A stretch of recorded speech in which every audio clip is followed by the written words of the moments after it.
Hello everyone, मैं दीक्षा। स्वागत है आपका आपके अपने यूट्यूब चैनल में। पर्यावरण एवं पारिस्थितिकी को कवर किया जा रहा है, जिसके अंतर्गत आज का हमारा टॉपिक 5th है, जैव विविधता यानी कि बायोडाइवर्सिटी। चलिए, तो इस टॉपिक को पढ़ने के पहले इस टॉपिक की पहले नंबर पर रूपरेखा को जान लेते हैं कि किस तरीके से इस टॉपिक को कवर किया जाएगा। तो इस टॉपिक में सबसे पहले तो पढ़ेंगे जैव विविधता के सामान्य परिचय को, कि जैव विविधता का क्या परिचय होता है, जैव विविधता के नाम को लेकर क्या संदर्भ दिया गया है, इसको लेकर जैव विविधता के प्रकार जैसे आनुवांशिक जैव विविधता, प्रजातीय जैव विविधता या सामुदायिक या पारितंत्र जैव विविधता, और फिर जैव विविधता का मापन किया जाएगा जिसमें अल्फा विविधता, बीटा विविधता और गामा विविधता के बारे में पढ़ा जाएगा। जैव विविधता की प्रवणता क्या होती है इसके संदर्भ में, जैव विविधता की महत्व और जैव विविधता के खतरों को इसके अंतर्गत इस टॉपिक में कवर किया जाएगा। तो इस टॉपिक की ये प्रमुख रूपरेखा है। चलिए, तो सबसे पहले जैव विविधता के सामान्य परिचय को पढ़ते हैं। सामान्य परिचय के अंतर्गत देखा जाए तो सबसे पहले डेफिनेशन के तौर पर आता है कि आखिर जैव विविधता होती क्या है। जैव विविधता क्या होती है, ये सबसे पहले एक अवधारणा के तौर पर उभर कर आती है, क्योंकि जब किसी भी चीज़ को पढ़ते हैं तो उसकी एक डेफिनेशन पहले पता होनी चाहिए कि क्या ये चीज़ पहले होता क्या है, फिर किस तरीके से काम करता है, इसका क्या महत्व होता है, क्या इसका इफ़ेक्ट पड़ता है, क्या इसके इस तरीके से प्रभाव पूरे जगह देखे जाते हैं। तो इस तरीके से प्रत्येक टॉपिक की ये के रूपरेखा के तौर पर ये आता है। इसमें जैव विविधता से तात्पर्य पृथ्वी पर पाए जाने वाले जीवों की विविधता से होता है। तो किससे होता है जैव विविधता से तात्पर्य, कि पृथ्वी पर जो भी जीव पाए जाते हैं उनकी विविधता के संदर्भ में होता है। जैव विविधता का मतलब ये होता है कि किसी निश्चित भौगोलिक क्षेत्र में, जैसे कोई भौगोलिक क्षेत्र है वो फिक्स है, वहाँ पर पाए जाने वाले जीव और वनस्पति, कौन से जीव भी और वहाँ की वनस्पति भी की संख्या से होता है, जिसका संबंध पौधों के प्रकार, प्राणियों, सूक्ष्म जीवों से होता है। वहाँ कितने तरीके के पौधों के प्रकार पाए जाते हैं, कितने प्रकार के सूक्ष्म जीव पाए जाते हैं और किस तरीके के प्राणी पाए जाते हैं, उस पर निर्भर करता है। लेकिन जीव विविधता जो होती है वह सिर्फ जीवों तक सीमित नहीं होती है, बल्कि इसके अंतर्गत पर्यावरण को भी सम्मिलित किया जाता है जिसमें वे निवास करते हैं। मतलब कि ऐसा नहीं कि इसका नाम जैव विविधता है तो यह सिर्फ जीवों तक ही सीमित है, लेकिन यह जीव के साथ साथ यह पर्यावरण पर भी निर्भर करती है कि वहाँ का क्लाइमेट किस तरीके का है या वहाँ का एनवायरनमेंट किस तरीके का है, उस पर भी जैव विविधता निर्भर करती है।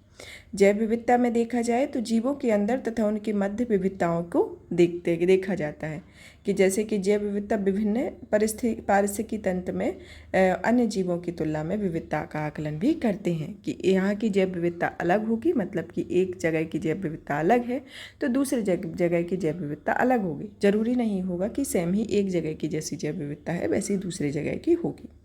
चलिए, तो जानते हैं सबसे पहले कि 1992 में एक रियो डी जेनेरियो में आयोजित शिखर सम्मेलन के दौरान भी जैव विविधता की परिभाषा को अपनाया गया था।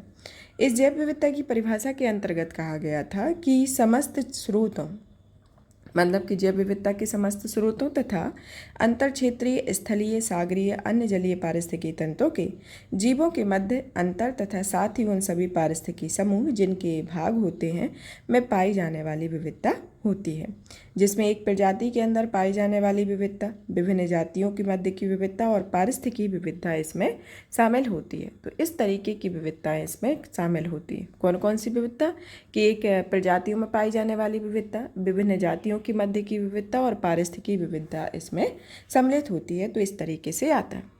अब आता है कि मेगा बायोडाइवर्सिटी या मेगा जैव विविधता होती क्या है, जिसे हॉट स्पॉट कहा जाता है। हॉट स्पॉट जो होते हैं जहाँ पर यह विविधता सर्वाधिक पाई जाती है, मतलब कि जो प्रजातियों की संख्या है वह ज़्यादा पाई जाती है, वहाँ पर मेगा डाइवर्सिटी या हॉट स्पॉट उस क्षेत्र को कहा जाता है।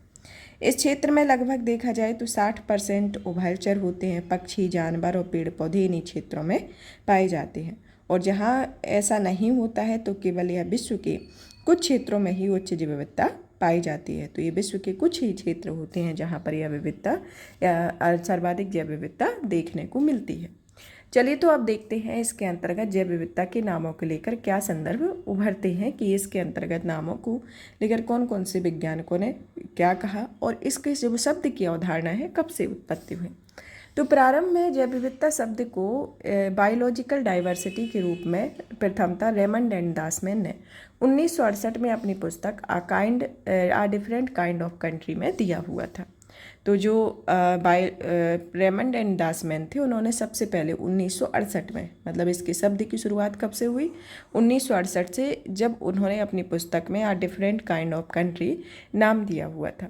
फिर उसके बाद जैव विविधता को अंग्रेजी शब्द बायोलॉजिकल डाइवर्सिटी से परिवर्तित करके बायोडाइवर्सिटी के रूप में W.C. रोशन ने 1985 में किया हुआ था। मतलब कि ये जो बायोडाइवर्सिटी है उसे बायोलॉजिकल डाइवर्सिटी कहा जाता था, लेकिन एक टाइम के बाद 1985 में बायोलॉजिकल डाइवर्सिटी को बायोडाइवर्सिटी W.G. रोशन के द्वारा किया गया।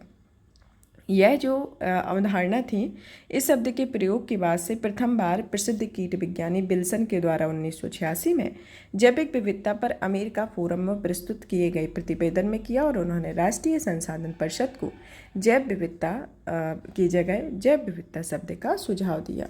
तो इस तरीके से ये जो वर्तमान में जैव विविधता शब्द है तो इसकी उत्पत्ति होती है। जैव विविधता शब्द जो है इसके अंतर्गत देखा जाए तो आपको जो संयुक्त राष्ट्र का दशक घोषित किया गया था 2011 से 2020 का, क्योंकि संयुक्त राष्ट्र के द्वारा एक दशक घोषित किया जाता है प्रत्येक 10 सालों के अंतराल के लिए, तो इसलिए जैव विविधता दशक घोषित किया गया था 2011 से 2020 को। तो एक आपको ये फैक्ट वाइज याद करने की ज़रूरत है। अब यहाँ पर ये आपका सामान्य परिचय और इसके नामों को लेकर ही फिनिश होता है। अब जानते हैं जैव विविधता के प्रकार के बारे में। तो जैव विविधता के आखिर प्रकार क्या होते हैं? जैव विविधता के प्रकारों को देखा जाए तो जैव विविधता जो होती है वह किसी जैविक तंत्र के स्वास्थ्य का द्योतक होती है। मतलब कि कोई भी जैविक तंत्र है, वहाँ की किस तरीके का इन्वायरमेंट है, किस तरीके का पारिस्थितिकी तंत्र है, किस तरीके की विविधता पाई जाती है, वहाँ के जंतुओं का इन्वायरमेंट कैसा है, तो उन पर ये एक उसके स्वास्थ्य को ये लेकर होती है। यह विविधता किसी दिए गए पारिस्थितिकी तंत्र, बायोम या पूरी ग्रह पर जीवों के रूपों की विभिन्नता एक परिणाम होता है, जहाँ पर एक समुदाय में रहने वाले जीव जंतु वनस्पति दूसरे समुदाय के जीव जंतुओं के आवास खाद्य श्रृंखला के आधार पर एक दूसरे से भिन्न होते हैं। तो निश्चित नहीं होता है कि एक ही प्रजाति के लोग एक जगह रहें, जरूरी नहीं है कि एक ही वनस्पति वहाँ रहे। यहाँ पर हर तरीके की समुदाय निवास करते हैं, हर तरीके के जीव जंतु निवास करते हैं, और इनके आवास खाद्य श्रृंखला के आधार पर भी ये भिन्न तरीके से भिन्न होते हैं। चलिए, तो इसमें ये 3 तरीके के टोटल होते हैं, जिसके अंतर्गत आपकी आती है पहली जैव विविधता आनुवांशिक विविधता या जेनेटिक डाइवर्सिटी। दूसरी आती है प्रजातीय विविधता, जिसे स्पेसिफिक डाइवर्सिटी कहा जाता है, और तीसरी आती है सामुदायिक या पारितंत्र विविधता, जिसे कम्युनिटी या इकोसिस्टम डाइवर्सिटी कहा जाता है। तो इस तरीके से ये 3 तरीके से डाइवर्सिटी होती है। चलिए, तो एक एक करके प्रत्येक डाइवर्सिटी के बारे में जानते हैं। पहली डाइवर्सिटी आती है आनुवांशिक विविधता।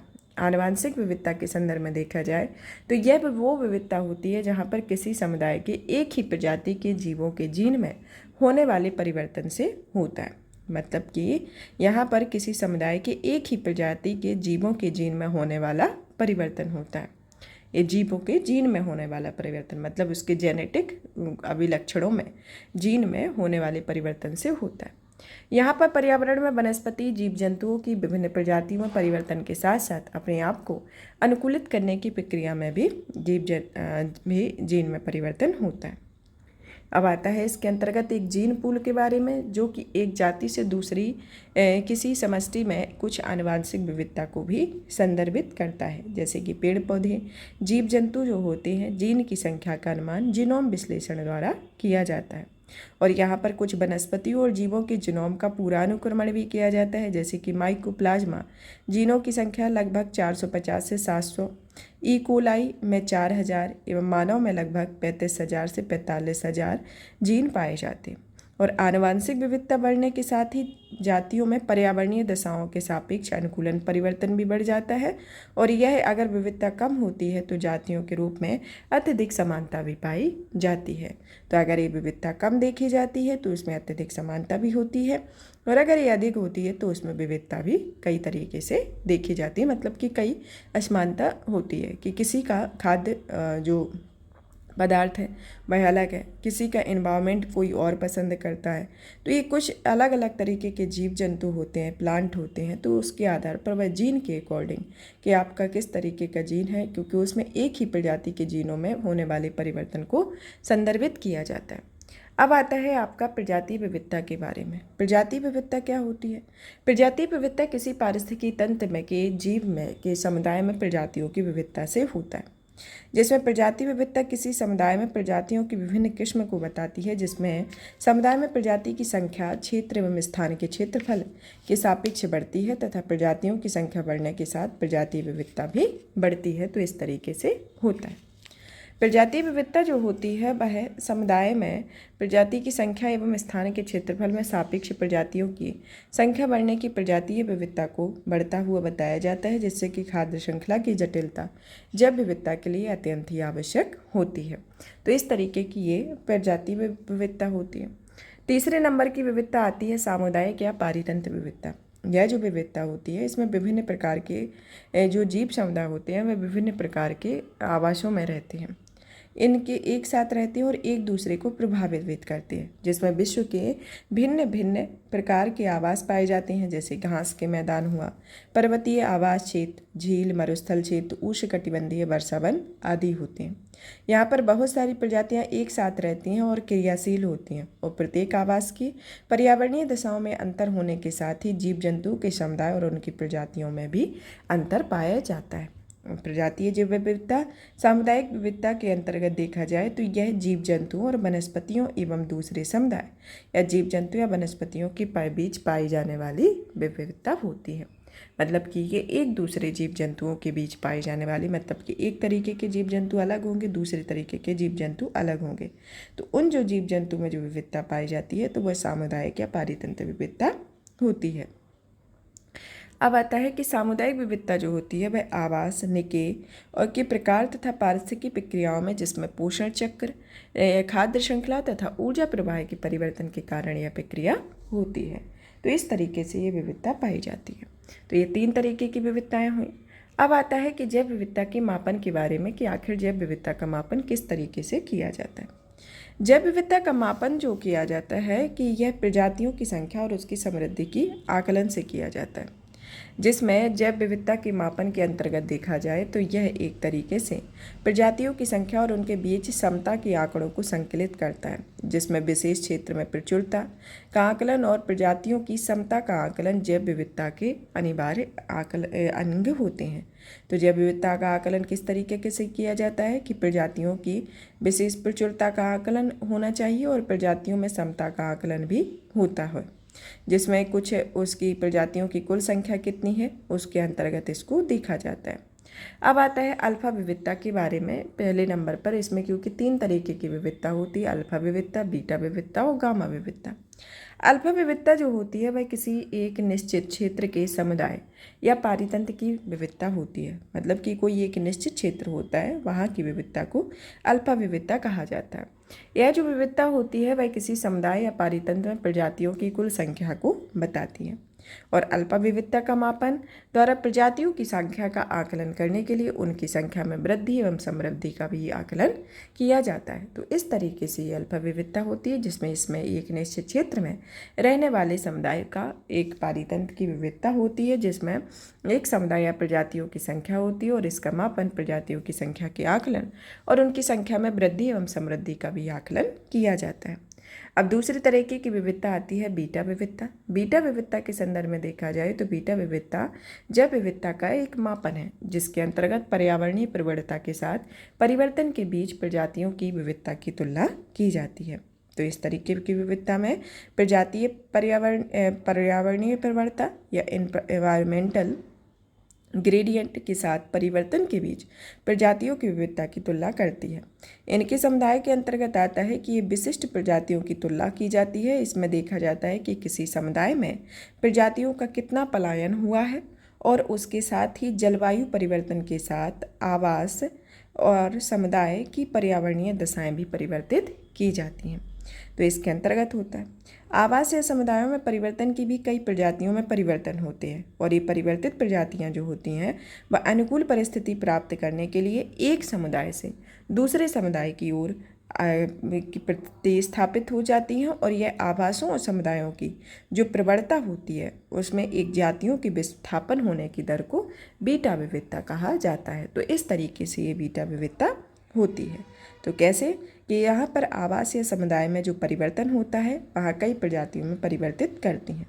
ये प्रजातियाँ जो होती हैं वह अनुकूल परिस्थितियाँ प्राप्त करने के लिए एक दूसरे की ओर प्रतिस्थापित होती हैं और जब ये एक दूसरे की ओर प्रतिस्थापित होती हैं तो इसमें आवासों और समुदायों के बीच जो प्रवणता देखी जाती है वह जातियों के विस्थापन की दर को दर्शाता है, जिसे बीटा विविधता कहा जाता है। अब तीसरे नंबर पर आती है गामा विविधता।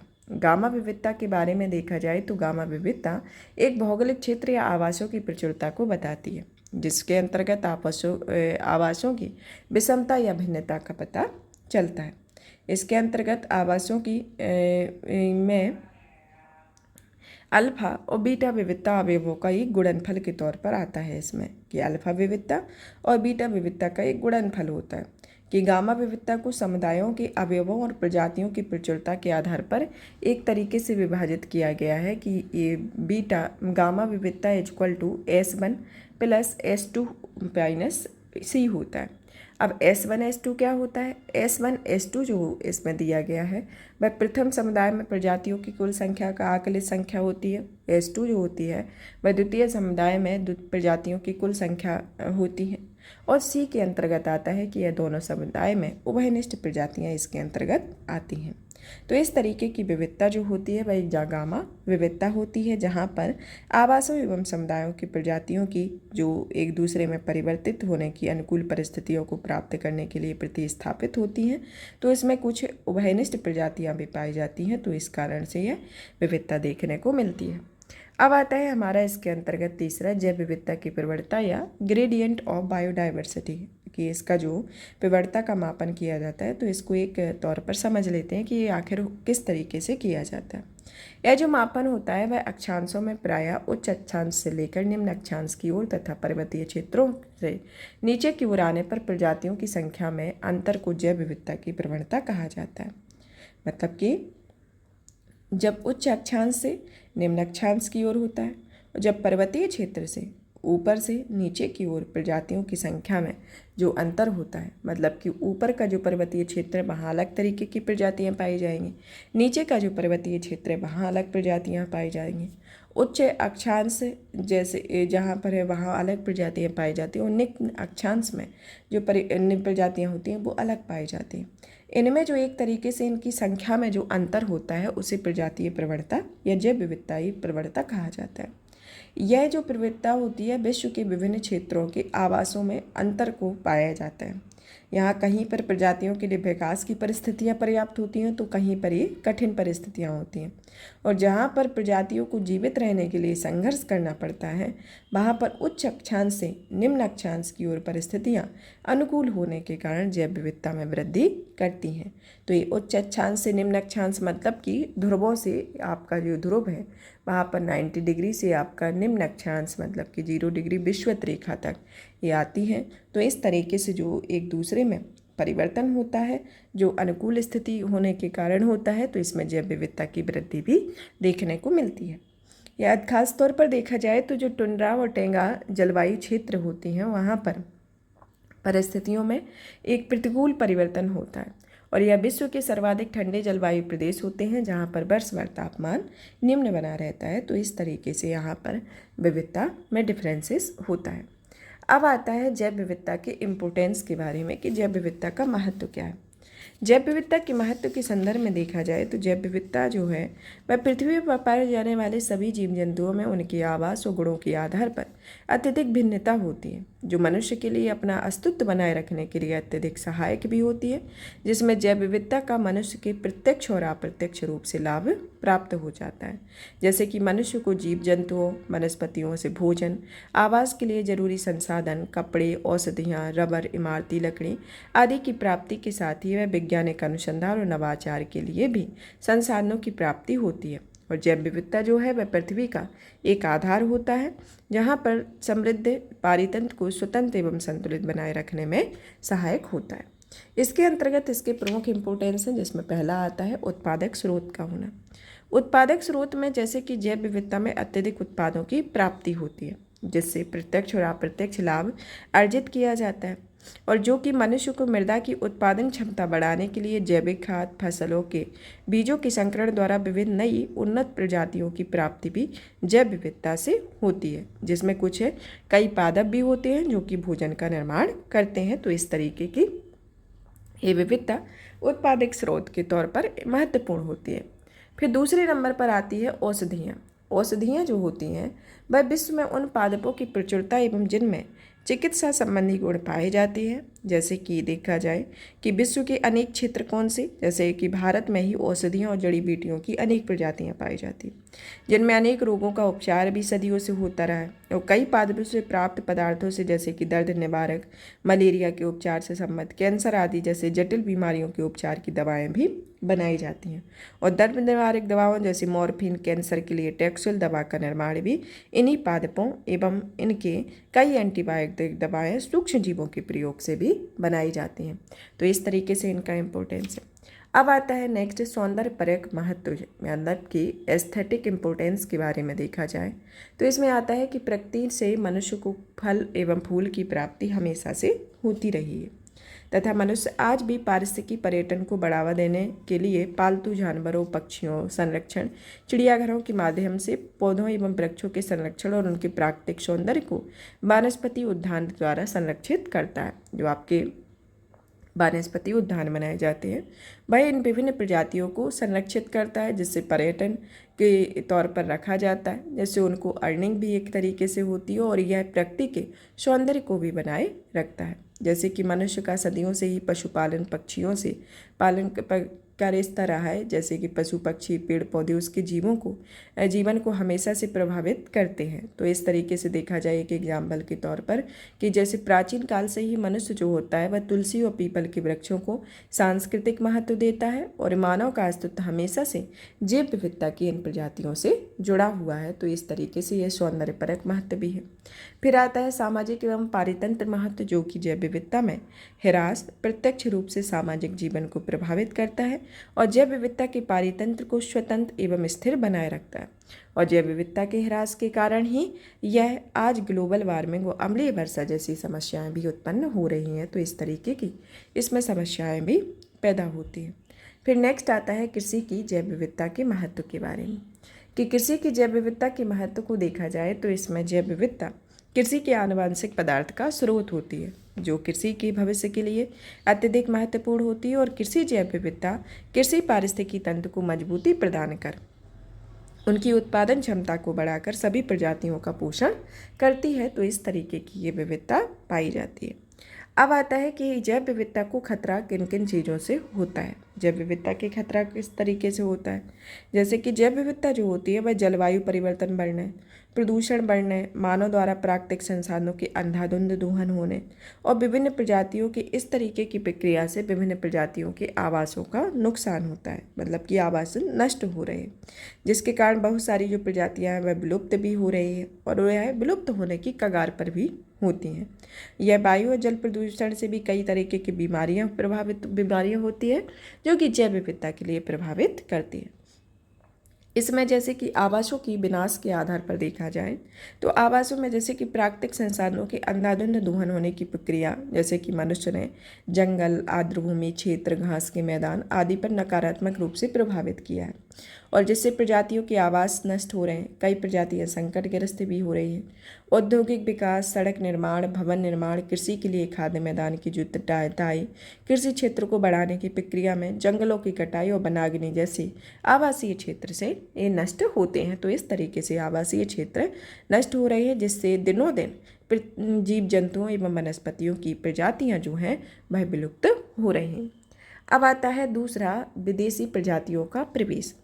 विदेशी प्रजातियों का प्रवेश देखा जाए तो जब एक क्षेत्र में दूसरे क्षेत्र के विशेष माध्यम से प्रजातियां प्रवेश करती हैं, जैसे कि कोई एक प्रजाति है उसका एक क्षेत्र निश्चित है लेकिन वहाँ पर कोई विशेष प्रजाति उसमें प्रवेश कर जाती है, तो वो जो वहाँ की मूल प्रजातियाँ होती हैं वह उसको प्रभावित करती है और वह अपने प्रभाव अत्यधिक प्रजनन क्षमता के कारण ये जल्द ही क्षेत्र विशेष पर अपना अधिकार जमा लेती हैं और स्थानीय प्रजातियों के लिए संकट पैदा करती हैं और ये प्रजातियां एक समय के बाद नष्ट होने लगती हैं।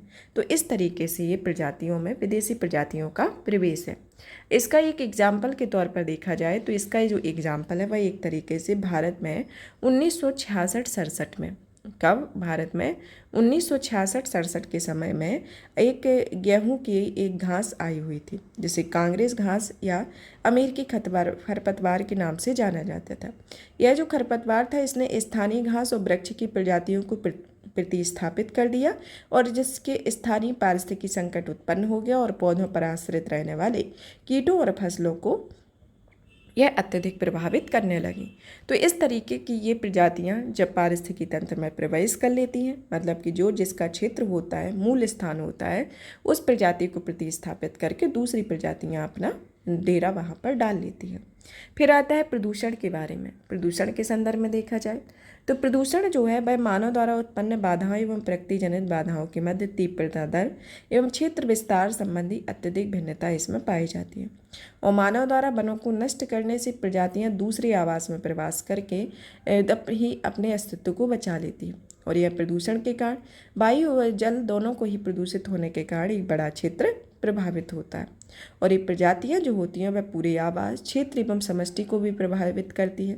जैसे उदाहरण के तौर पर देखें तो जब छोटी मछलियों पर आश्रित जीव जंतुओं का तेजी से लुप्त होना प्रदूषण पर प्रभाव दिखाई देता है, तब समुद्र के तेल में गिरने तथा फैलने के कारण समुद्री जीवों की भी अत्यधिक प्रजातियां प्रभावित होती हैं तथा इसमें कुछ जो संवेदनशील प्रजातियां होती हैं वह खत्म हो जाती हैं।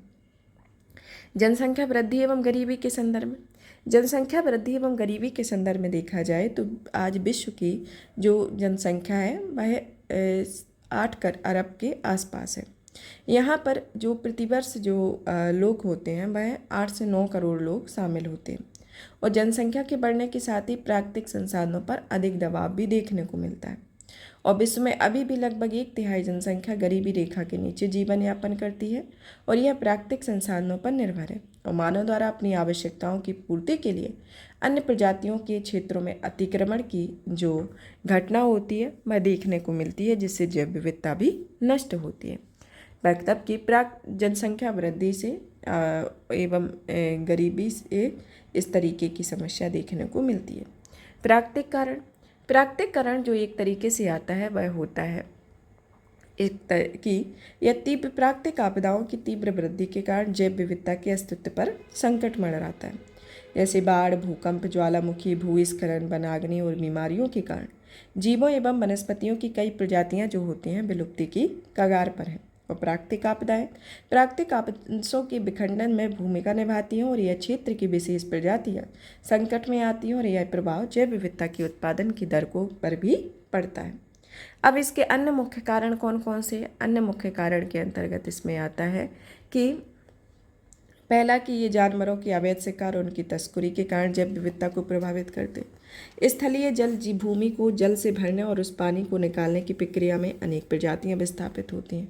कृषि क्षेत्र का विस्तार होता है, तटीय क्षेत्रों का नष्ट होना होता है और जलवायु परिवर्तन जैसी समस्याएं इसके प्रमुख कारण होती हैं जो कि जैव विविधता के लिए खतरा पैदा करती है। यहाँ पर ये आपका जैव विविधता से रिलेटेड टॉपिक फिनिश होता है जिसमें जैव विविधता के बारे में जाना, जैव विविधता के प्रकारों, जैव विविधता की इम्पोर्टेंस, जैव विविधता का मापन और जैव विविधता के विभिन्न संदर्भों के बारे में जाना और जैव विविधता को किस तरीके से खतरा है इसके बारे में भी जाना हुआ है। चलिए तो अब इससे रिलेटेड किस तरीके के प्रश्न पूछे जाते हैं और किस तरीके के प्रश्न आते हैं तो इनके बारे में डिटेल में पढ़ते हैं। इसमें के अंतर्गत पहला प्रश्न आता है, पहले प्रश्न के अंतर्गत कि जैव विविधता जो है वह निम्नलिखित माध्यमों से मानव अस्तित्व पर आधार बनी हुई है। अभी कौन कौन से माध्यम है? पहला आता है कि मृदा का निर्माण, दूसरा आता है मृदा अपमर्दन की रोकथाम, तीसरा आता है अपशिष्ट का पुनःचक्रण और चौथा आता है सस्य परागण। तो इसके अंतर्गत आपको बताना है कि इनमें से कौन सा कथन सत्य है। तो इसमें ऑप्शन 1, B, C, D दिए गए हैं तो इसके अंतर्गत आपका ऑप्शन D होगा क्योंकि इसमें जो चारों कथन दिए गए हैं वह चारों ही सत्य हैं कि इससे मृदा निर्माण होता है, मृदा अपरदन की रोकथाम होती है, अपशिष्ट का पुनर्चक्रण होता है और सस्य परागण की भी देखने को मिलता है। अब आता है हमारा नेक्स्ट क्वेश्चन, जिसके अंतर्गत आता है कि निम्नलिखित कथनों पर विचार कीजिए। पहला कथन कहता है कि प्रजातियों की संख्या वृद्धि से खाद्य श्रृंखला अधिक जटिल होती है तथा यह जो जटिल होती है। और ये दूसरा आता है, कथन आता है कि जटिल खाद्य श्रृंखला जैव विविधता हेतु हानिकारक होती है। तीसरा आता है कि उष्णकटिबंधीय वर्षा वनों में जैव विविधता अधिक होती है। तो इसमें बताना है कि कौन सा कथन असत्य है। तो असत्य के संदर्भ में देखा जाए तो इसमें दूसरा जो है वह असत्य है, तो ऑप्शन बी होगा। पहला और तीसरा इसमें सही है। नेक्स्ट क्वेश्चन आता है कि जैव विविधता में परिवर्तन होता है, कब होता है। ऑप्शन ए भूमध्य रेखा की तरफ बढ़ती है, ऑप्शन बी भूमध्य रेखा की तरफ घटती है, ऑप्शन सी जो होता है भूमध्य रेखा की तरफ यह एक पृथ्वी पर एक समान रहती है, और ऑप्शन डी होता है ध्रुवों पर यह बढ़ती है। तो इसके अंतर्गत जो उत्तर होगा वह ऑप्शन ए होगा कि यह भूमध्य रेखा की तरफ बढ़ती है। जिस तरीके से वह उच्च अक्षांश से निम्न अक्षांश की ओर बढ़ती है, मतलब कि 90 डिग्री से 0 डिग्री तक आने पर यह आपका उच्च अक्षांश है, यहाँ से निम्न अक्षांश तक आने पर यह इसकी जैव विविधता में बढ़ती हुई प्रवृत्ति होती है। और देखा जाए तो विषुवत रेखीय क्षेत्र में सर्वाधिक जैव विविधता भी पाई जाती है। अब आता है कि विदेशी प्रजातियों के प्रवेश जैव विविधता के ह्रास का कारण माना जाता है। इस संदर्भ में निम्नलिखित कथनों पर विचार कीजिए। पहला आता है कि विदेशी प्रजातियों के प्रवेश से स्थानीय प्रजातियों पर संकट उत्पन्न होने लगा है। दूसरा आता है कि अमेरिका से आयातित गेहूं के साथ आई कांग्रेस घास जैसे कृषि के विकास में रुकावट डाल रही है। तीसरा आता है कि विदेशी प्रजातियां हमेशा जैव विविधता हेतु खतरनाक साबित होती हैं। तो उपयुक्त कथनों में से कौन सा कथन सत्य है, इसके अंतर्गत बताना है। तो इसके अंतर्गत जो आपका कथन पहला और दूसरा है वह सत्य है, तो इसके साथ ही आपका ऑप्शन जो होगा वह सी होगा कि केवल 1 और 2 है। नेक्स्ट आता है कि निम्नलिखित कथनों पर विचार कीजिए। पहला कथन कहता है कि अल्फा विविधता किसी समुदाय या पारितंत्र की प्रजातियों की कुल संख्या को बताती है। बीटा विविधता जो होती है वह किसी पारितंत्र के अंदर एक समुदाय की कुल प्रजातियों की संख्या और उसमें पाई जाने वाली आनुवंशिकी की समरूपता का आकलन किया जाता है। और तीसरा आता है कि गामा विविधता अल्फा और बीटा विविधताओं के अवयवों का एक गुणनफल होती है। तो इसमें बताना है कौन सा कथन सत्य है। तो इसके अंतर्गत जो आपका पहला और तीसरा कथन है वह सत्य है और ये दूसरा गलत है, तो इसके साथ ही ऑप्शन सी होगा। नेक्स्ट आता है 6 नंबर का क्वेश्चन कि निम्नलिखित कथनों पर विचार कीजिए। पहला कथन कहता है कि उच्चतर अक्षांशों की तुलना में निम्नतर अक्षांशों में जैव विविधता सामान्यतः अधिक होती है। दूसरा आता है कि पर्वतीय प्रवणता में उच्चतर अक्षांशों की तुलना में निम्नतर अक्षांशों में जैव विविधता सामान्यतः अधिक होती है। तो इसके अंतर्गत बताना है कि इनमें से कौन सा कथन सत्य है। तो इसमें आपका जो ऑप्शन सी है वह सत्य है, क्योंकि पहला और दूसरा दोनों ही कथन इसके अंतर्गत सही है। नेक्स्ट क्वेश्चन आता है कि निम्नलिखित कथनों पर विचार कीजिए। पहला कथन आता है कि शीतोष्ण जलवायु क्षेत्रों में जहाँ पर टुंड्रा और टैगा प्रकार की वनस्पति पाई जाती है में पौधों एवं अन्य जीवों का वृद्धिकाल अत्यंत कम होता है। भारत में पश्चिमी घाट में सर्वाधिक जैव विविधता वाला क्षेत्र है। निम्न अक्षांशों में मौसम वर्ष भर पौधों एवं अन्य जीवों के विकास हेतु अनुकूल बना रहता है। तो उपयुक्त कथनों में से कौन सा कथन सत्य है, तो इसके अंतर्गत आपको बताना है। तो इसमें ऑप्शन डी होगा कि इसमें पहला, दूसरा, तीसरा तीनों ही कथन इसके अंतर्गत सत्य होते हैं। नेक्स्ट आता है कि जैव विविधता को कम होने का मुख्य कारण क्या है। पहला आवासीय प्रदूषण, दूसरा विदेशी प्रजातियों का प्रवेश, तीसरा अत्यधिक दोहन और चौथा आता है आवासीय विनाश। तो इसके अंतर्गत आपको बताना है। तो इसके अंतर्गत ऑप्शन डी होगा कि आवासीय विनाश। नेक्स्ट आता है कि जैव विविधता का सबसे महत्वपूर्ण पहलू क्या है। ऑप्शन ए भोजन, ऑप्शन बी औषधि, ऑप्शन सी औद्योगिक उपयोग, ऑप्शन डी पारिस्थितिकी तंत्र का निर्वहन। तो इसमें जो आपका उत्तर होगा ऑप्शन डी होगा कि पारिस्थितिकी तंत्र का निर्वहन। ये आपका यूपीपीएससी में 2015 में पूछा गया है। इसमें जो प्रश्न है आपके प्रीवियस ये 2012 में पूछा गया है आईएएस में प्रश्न, और यह राजस्थान पीसीएस की प्री में भी 2016 में ये क्वेश्चन पूछा गया है कि निम्नलिखित में से कौन सा भौगोलिक क्षेत्र जैव विविधता के लिए संकट हो सकते हैं। पहला वैश्विक तापन, दूसरा विदेशी जाति का संक्रमण, तीसरा आवास का विखंडन, चौथा शाकाहार को प्रोत्साहन। तो निम्नलिखित कूट में से कौन सा कूट सही है। तो इसके अंतर्गत आपका ऑप्शन ए सही है, क्योंकि इसमें पहला, दूसरा, तीसरा जो है वह कथन सत्य है। यहाँ पर इस तरीके से ये सेशन को कवर कराने का जो मतलब है कि आप इसको पहले पढ़ लें, मतलब कि जिस तरीके से बताया जा रहा है उसको आप पढ़ें, आप नोट्स बना सकते हैं तो नोट्स बना लें, और उसके बाद ये आप क्वेश्चन सॉल्व कर लेते हैं। तो इसमें IAS PCS और भी अन्य एग्ज़ाम जो हैं उन सभी के क्वेश्चन दिए गए हैं जो कि एक पैटर्न के तौर पर हैं। तो इस तरीके के प्रश्नों को आप सॉल्व कर लेते हैं और ये जो क्लास है इसको देख लेते हैं, तो अगर इस टॉपिक से रिलेटेड जो भी क्वेश्चन आते हैं तो आपके कभी भी गलत नहीं होंगे। आप इस सेशन को ज़्यादा से ज़्यादा शेयर करें, वीडियो को लाइक करें, चैनल को सब्सक्राइब करें। धन्यवाद।